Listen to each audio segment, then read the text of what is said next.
নমস্কার বন্ধু, মুক্তি চ্যানেলের পক্ষ থেকে আমি তপন সরকার। আজকের আলোচনা করব হিন্দু ধর্মের মানব জীবনের লক্ষ্য ও পূর্ণতা লাভের উপায়। এই পূর্ণতা লাভ করতে গেলে 4টি ধাপ রয়েছে, যথা কর্মযোগ, জ্ঞানযোগ, ভক্তিযোগ, রাজযোগ।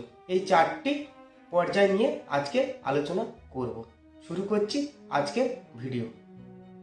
মানুষ স্বভাবতই সফল ও সার্থকভাবে জীবনযাপন করার আশা করে, কিন্তু কর্মহীন, ধৈর্যহীন, জ্ঞানহীন, সাধনাহীন জীবনের সমস্যা ও সার্থকতা অর্জন করা সম্ভব হয় না। জীবনের পূর্ণতা লাভের জন্য প্রাণপণ চেষ্টা জরুরি। ধর্মগ্রন্থে বলা হয়েছে, আত্মমক্ষম জগদ্ধিতায় চ, অর্থাৎ নিজের মুক্তি এবং জগতের কল্যাণের জন্য আমরা ধর্ম পালন করি। তাই মানব জীবনের লক্ষ্য হচ্ছে আধ্যাত্মিক মুক্তি ও জগতের জন্য কল্যাণকর কাজ করা। পৃথিবীর জীবনের কর্তব্য হিসেবে সনাতন ধর্ম প্রত্যেক মানুষের সামনে 4টি লক্ষ্য রয়েছে।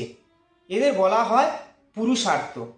এই 4টি পুরুষার্থ হলো ধর্ম, অর্থ, কাম ও মোক্ষ। এদের মধ্যে অর্থ ও কাম হলো বৈষয়িক এবং ধর্ম ও মোক্ষ হলো আধ্যাত্মিক। এই 4 পুরুষার্থের মধ্যে মোক্ষই হলো শ্রেষ্ঠ এবং সকল সনাতন ধর্মাবলম্বীদের অন্তিম কামনাই হলো মোক্ষ লাভ করা, বা বলা যায় যে প্রতিটি হিন্দুর অন্তিম গতি হলো মোক্ষ। মোক্ষ শব্দের অর্থ হলো মুক্তি, বিশেষ অর্থে জন্ম ও পুনর্জন্মের চক্র থেকে মুক্তি।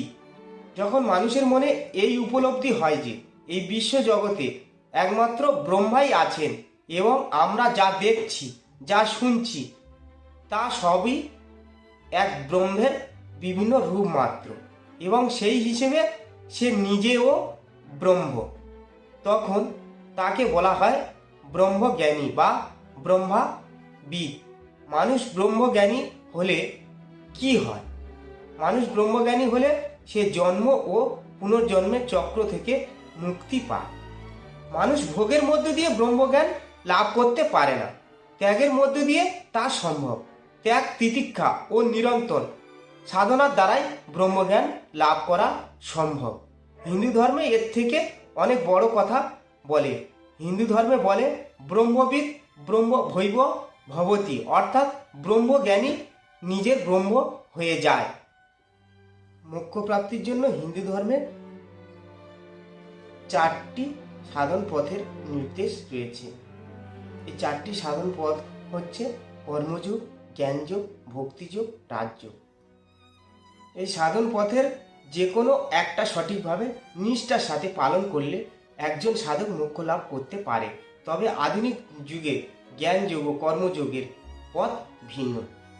বিশ্বজগৎ ঈশ্বরের বিরাট কর্মক্ষেত্র। এই কর্মক্ষেত্রে নানা কর্ম ও সাধনার দ্বারা জীবনে গুণ ও জ্ঞান অর্জন করতে হয়। বলা হয়ে থাকে, মানব জীবনে কর্মই ফল। বর্তমান জগতে জীবন ধারণের জন্য কর্মের বিকল্প কিছু নেই। ভগবান শ্রীকৃষ্ণ গীতায় নির্দেশ দিয়েছেন মোহমুক্ত কর্ম করা। যদিও মোক্ষ প্রাপ্তির জন্য ধর্মগ্রন্থে 4টি সাধন পথের নির্দেশ রয়েছে, যে কোনো একটি সঠিকভাবে সাথে সাথে পালন করলে একজন সাধক মোক্ষ লাভ করতে পারে। তবুও গীতায় শ্রীকৃষ্ণ বলেছেন, জ্ঞানীকে সর্বশ্রেষ্ঠ বলে আখ্যায়িত করেছেন। জ্ঞান লাভ আগ্রহী ব্যক্তিদের সম্পর্কে গীতায় বলা আছে। বৈদিক দর্শনে বলা আছে, যদেহ ভূদেহ নিঃশ্রেয় সিদ্ধি স ধর্ম, অর্থাৎ যা থেকে অদ্ভুতদয় অর্থাৎ জাগতিক কল্যাণ এবং নিঃশ্রেয় অর্থাৎ মোক্ষ লাভ হয়, তাই ধর্ম বলে গণ্য হয়। হিন্দু ধর্মে আধ্যাত্মিক ও জাগতিক কল্যাণ ওতপ্রোতভাবে জড়িয়ে আছে। নিজের মুক্তি ছাড়া জাগতিক কল্যাণ অর্থহীন, তেমনি জাগতিক কল্যাণ না করে ব্যক্তির মুক্তি সম্ভব নয়। বিশ্বজগৎ মানব জীবনকে সম্পূর্ণরূপে বিকশিত করা সম্ভব কর্মের দ্বারা, তেমনি সাধনার দ্বারা খুব সহজে চরম লক্ষ্য যে মোক্ষ লাভ তাও অর্জন করা সম্ভব। হিন্দু ধর্মে জাগতিক কল্যাণ ও মোক্ষ লাভ করার মাধ্যমে জীবনের পূর্ণতা লাভ নির্দেশ দেওয়া হয়েছে। বিশ্ববাসীদের সামনে এই সর্বশ্রেষ্ঠ বাণী উপস্থিত করতে পেরেছে একমাত্র হিন্দু বা সনাতন ধর্মই। হিন্দু ধর্ম মানুষকে পশুত্ব থেকে মানুষ্যত্বে এবং সেই মানুষ্যত্ব থেকে দেবত্বে উন্নতি করার কথা বলা হয়েছে। কাজেই একজন মানুষের কাছে শ্রেষ্ঠ বা চরম আধ্যাত্মিক প্রাপ্তি হলো ব্রহ্মজ্ঞান লাভের মাধ্যমে নিজেকে মানুষ্যত্ব থেকে দেবত্বে উন্নতি করা এবং মোক্ষ বা মুক্তি লাভ করা। প্রিয় দর্শক বন্ধু, ভিডিওটি মন দিয়ে দেখার জন্য অনেক অনেক ধন্যবাদ।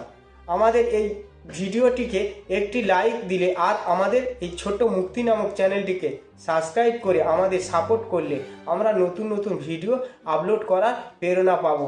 আমাদের চ্যানেলটিকে সাবস্ক্রাইব করে আমাদের সাথে জুড়ে থাকুন এবং এরকম ভিডিও দেখতে থাকুন। ধন্যবাদ। হরে কৃষ্ণা, হরি বল।